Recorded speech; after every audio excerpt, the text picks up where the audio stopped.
Hi all, Mystic Hope here for your Taurus reading for October 2018. I want to thank anyone that's liked, subscribed, or shared my channel. Thank you very much. Anyone that's commented, I do try to answer them all. Thank you. If you want a private, more detailed reading with me, the details will be in the description box below.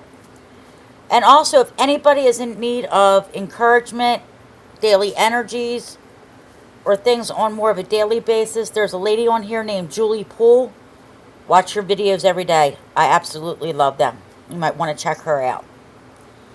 Alright, before we begin, I got a couple messages I want to give. What came through to me was like Michael Jackson's moonwalk, where you're facing forward and you're trying to walk forward, but you keep going backwards. It's like you can't seem to get moving forward. And then when I pulled the cards and really looked at them, that makes a lot of sense. Kind of like balancing on a tightrope. You don't want to move forward because you're afraid you're going to fall off. You definitely can't go back, so you just got to stay there and try to keep things going. The robbing Peter to pay Paul. When is this ever going to end? Scenario. So let's get to it. The angel cards I got for you is you have the angel of encouragement with you and the angel of inspiration. That's letting you know that you're not alone. You have someone as a cheerleader for you. And the inspiration, that's going to be your ideas. What I'm getting from this is, what messages are coming to me are kind of like the 5-year plan. Where do you see yourself? When you close your eyes and picture how your life you wants it to be, that's your inspiration. And so we're going to get you to be a place that you can see, You can see it coming. But you have to know where you want to start and what it is you want. Kind of, what do I want to be when I grow up? First card I drew with you is the Three of Pentacles. Now, you might need to learn something new, expand your horizons, communicate with other people what your dreams are, research them to see if whatever inspires you or whatever you feel that you have a passion for, how to go about doing it, how much it's going to cost. Then you got the Princess of Pentacles. And for me, this is like going into fall, which we are now in the United States. Going to spring on the other side of the hemisphere. But, and I think this is, because I'm doing it on the 22nd, which is the fall equinox. She's harvesting. But when she's doing this, it's called thrashing of the wheat. You get the seeds out. So she wants to, and that's what the Pentacles are about. Not, being where whatever you got in your pocket. She's looking forward. All right, what do I need to plant for next spring? How many seeds do I need to feed the family? So she's not, putting all her eggs in one basket and saying, well, next week will come. Because all of us adults know that doesn't always happen.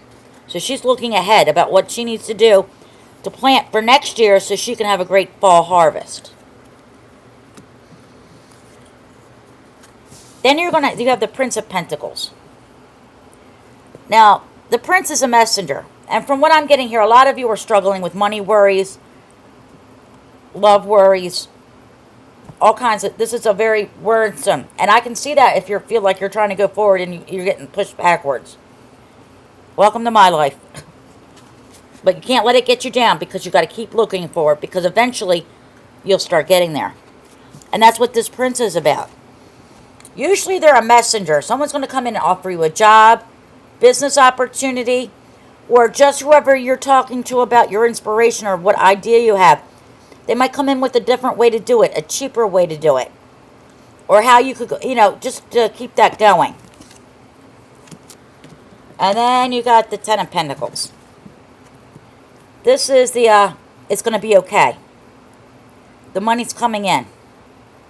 Now, it might not come in as fast as you need it to, or as much as you need it to. But there's going to be a little bit of relief here. to me, this feels, from what I'm getting, this is going to be a stable income. It's not going to be what you want it to be necessary. Some people, it's going to be, you know, like a lottery win. But for the rest of us, it's going to be more something that you can count on every week or every 2 weeks, depending on how they pay. You know, it's giving you that little bit of thing. Then you've got the Prince of Cups. It could be, you know, someone filling up the cup with love. But once some of this goes down and you start bringing in a little bit of income, this for me, and what I'm getting from this is that the cup is slowly filling. So, and you can see it, you know, and even if, like I said, it's not the job that you want, it's a stepping stone. Once you get it, you can continue to move up or move on. But you got to start somewhere. You can't always start at the top. Sometimes you got to start at the bottom. But this is giving you that relief, that a little bit of happier times, moments of joy. And some of you, it could be someone coming into a relationship, somebody new. Or a renewal of, you know, things got stagnant and you're starting to discover why you fell in love in the first place. Then you got the Almighty Four Swords. Excuse me. This is the things that we worry about and we're afraid of. Things that we keep to ourselves if we have children because we don't want them to know we're worried. That's the things that keep you up at night. That no matter what you do, no matter what's coming in, you're still got that fear.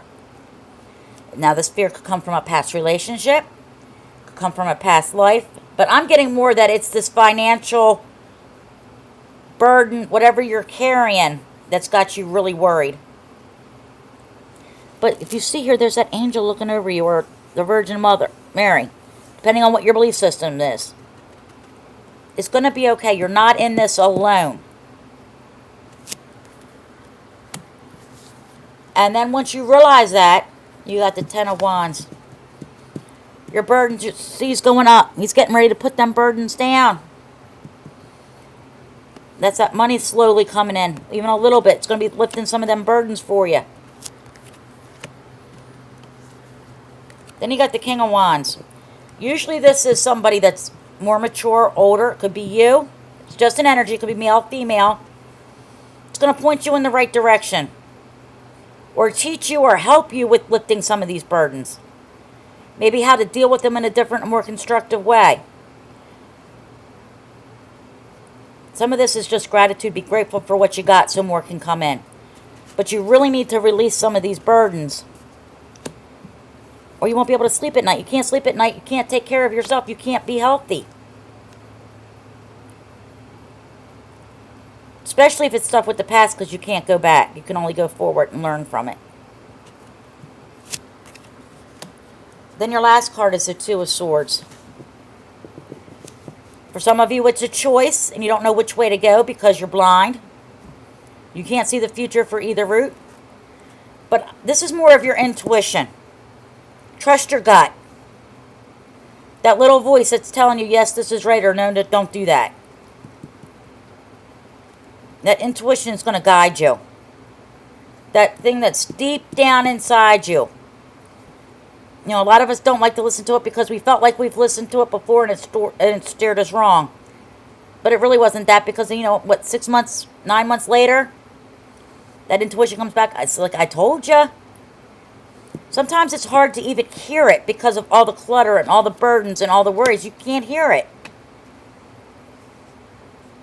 But you will. That's what it's telling you. By the end of the month, you will start getting a closer connection to that, to the spirit, to what you need to know, what you need to feel, what you need to see without the mind's eye.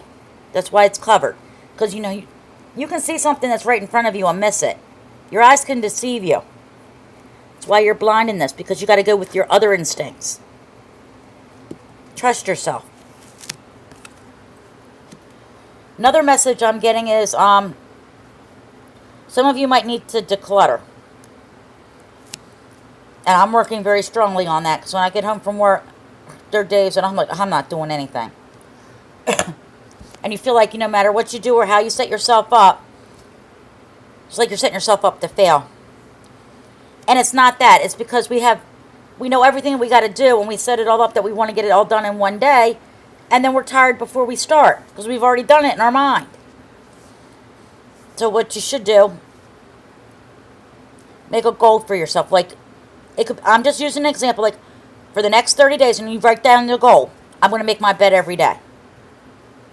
And then mark down with a little tick mark every day that you did it. And then at the end of 30 days, go back and look. Don't beat yourself up over, like, say, the 20 days you didn't do it. Feel the praise and the glory the 10 days that you did or you were able to. Or the 2 days or the 3 days. That's one day more than you would have had before. Don't worry about what you couldn't get done. Thrive in what you could get done. I hope this helps some of you. And until next month, thank you very much.